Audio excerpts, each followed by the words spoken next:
மத்தேயு எழுதிய நற்செய்தி அதிகாரம் 5 இறை வசனங்கள் 1 முதல் 12 முடிய.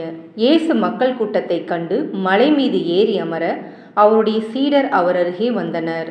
அவர் திருவாய் மலர்ந்து கற்பித்தவை: ஏழையரின் உள்ளத்தோர் பேறு பெற்றோர், ஏனெனில் விண்ணரசு அவர்களுக்கு உரியது. துயருறுவோர் பேறு பெற்றோர், ஏனெனில் அவர்கள் ஆறுதல் பெறுவர்.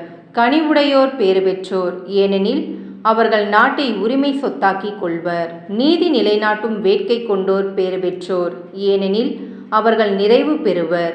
இரக்கம் உடையோர் பேறு பெற்றோர், ஏனெனில் அவர்கள் இரக்கம் பெறுவர். தூய்மையான உள்ளத்தோர் பேறு பெற்றோர், ஏனெனில் அவர்கள் கடவுளை காண்பர்.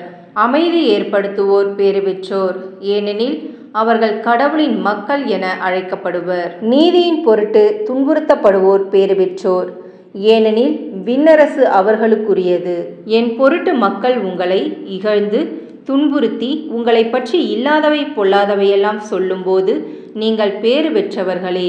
மகிழ்ந்து பேருவகை கொள்ளுங்கள், ஏனெனில் விண்ணுலகில் உங்களுக்கு கிடைக்கும் கைமாறு மிகுதியாகும். இவ்வாறே உங்களுக்கு முன்னிருந்த இறைவாக்கினர்களையும் அவர்கள் துன்புறுத்தினார்கள். இது கிறிஸ்துவின் நற்செய்தி.